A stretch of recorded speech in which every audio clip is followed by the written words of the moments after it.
Taste the Daily. திண்டுக்கல்லில் எழுச்சி பயணம் மேற்கொண்டுள்ள அதிமுக பொதுச் செயலாளர் எடப்பாடி கே பழனிசாமியுடன் பல்வேறு சங்கங்களைச் சேர்ந்த பிரதிநிதிகள் கலந்துரையாடி தங்களது கோரிக்கைகளை முன்வைத்ததோடு திமுக ஆட்சியில் எதிர்கொள்ளக்கூடிய இன்னல்கள் குறித்தும் எடுத்துரைத்தனர். அனைத்து சங்க பிரதிநிதிகளின் கோரிக்கைகளையும் குறைகளையும் கேட்டறிந்த கழக பொதுச் செயலாளர் அதிமுக ஆட்சி அமைந்ததும் கோரிக்கைகள் அனைத்தும் நடவடிக்கை எடுக்கப்படும் என்று உறுதியளித்தார். 2 முறை பயிர்க்கடன் தள்ளுபடி செஞ்சிருக்கிறோம். அதோட வறட்சிக்கு நிவாரணம் கொடுத்தோம். விவசாயிகளுக்கு மும்முனை மின்சாரத்தை கொடுத்தோம். குடிமராமத்து திட்டத்தில் கொண்டு வந்து ஏரி குளங்கள்லாம் விவசாயிகள் பங்களிப்போட தூர்வாரப்பட்டு இலவசமாக அந்த வண்டர்மன் அளித்தோம். மீண்டும் அதிமுக ஆட்சி வந்த பிறகு இந்த குடிமராமத்து திட்டம் எஞ்சிய ஏரிகள் கண்மாயில் தூர்வாரம் இருக்கு, அதே தூர்வாரப்படும். விவசாயிகளுக்கு இலவசமாக முழுக்க விவசாயியுடைய பங்களிப்போடு தான் செயல்படுத்தப்படும்.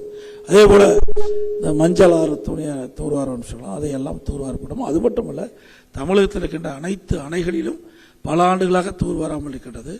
அதையெல்லாம் தூர்வாரத்துக்குண்டான நடவடிக்கை அதிமுக அரசு எடுக்கும். இன்னும் பல்வேறு கோரிக்கை வைத்தார்கள். அதையெல்லாம் அதிமுக ஆட்சி வந்த பிறகு செயல்படுத்தப்படும்.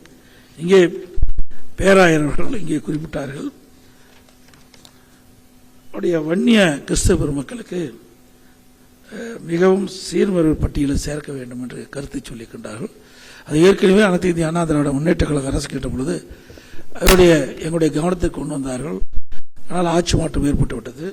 அதிமுக ஆட்சி வந்த பிறகு நம்முடைய கோரிக்கைகள் பரிசீலித்து நடவடிக்கை எடுக்கப்படும். அதேபோல தோல் சங்கத்தைச் சேர்ந்தவர்கள் இங்கே கருத்தை சொன்னார்கள். அவர்கள் இந்த எல்இ அதில் இருக்கிற கரண்ட் எல்லாம் எங்களுக்கு பணம் கொடுக்கறதில்ல அரசாங்கம். ஆனால் அரசாங்கம் நாங்கள் உற்பத்தி பண்ணி கொடுக்கின்ற அந்த மின்சாரத்தை நாங்கள் பயன்படுத்துறது போக எஞ்சிய அந்த மின்சாரத்துக்கு அரசுகிட்ட இருந்து அது கட்டணம் வரவில்லை என்று சொன்னார்கள். அதை பரிசீலித்து நடவடிக்கை எடுக்கப்படும். அங்கே கூட தோல் இன்னைக்கு வரி விதிப்பு அதிகமாகிவிட்டது. அதை கூட நான் பாரத பிரதமர் கடிதம் மூலமாக தெரிவிச்சிருக்கிறோம். இந்த பகுதி மட்டும் ஆம்பூர், திருப்பத்தூர் போன்ற பகுதியிலும் இந்த தொழில் மூலமாக பல்வேறு தொழிற்சாலைகள் இயங்கி வருகிறது. இந்த பகுதியில் திண்டுக்கல்ல இந்த தோல் தொழிற்சாலை ஒரு பிரசித்தி பெற்ற ஒரு தொழிற்சாலையாக இருக்குது. பல பேர் பணிபுரிகிறாங்க. இந்த வரி உயர்வினால் இந்த தொழில் இப்பொழுது முடங்கி இருப்பதாக குறிப்பிட்டார்கள். இதையும் மத்திய அரசோடு தொடர்பு கொண்டு இந்த தொழில் மீண்டும் புத்துயிர் பெறுவதற்குண்டான நடவடிக்கை முயற்சியை மேற்கொள்வோம். ஹோட்டல் உரிமையாளர்கள் பேசினாங்க, எங்களுக்கெல்லாம் பாதுகாப்பு வேணும்னு சொன்னாங்க. ரவுடிகளுடைய ராஜ்யம் அதிகமாக சொன்னாங்க.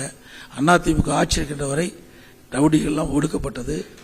இன்றைக்கு பல பேர் பயந்துக்கிட்டு வெளி மாநிலத்துக்கெல்லாம் ஓடினாங்க. இன்றைய தினம் இந்த போதைப் பொருள் அதிகமாக வந்த காரணத்தினால தான் இந்த பிரச்சனையே வருது. இந்த போதைக்கு அடிமையாகி அவர்கள் என்ன செய்வது என்றே தெரியாம பல பிரச்சனைகளில் ஈடுபடுறாங்க. அதனால தான் கொலை, திருட்டு, வழிப்பறிவு, பாலியல் கொடுமை, அதே போல ஹோட்டலில் போய் சாப்பிட்டா பணம் கேட்டா அவர் ஹோட்டல் முதலாளியை அடிப்பது, இப்படிப்பட்ட நிகழ்வுகள்லாம் அண்மை காலமாக தொடர்ந்து நடந்து வருகிறது.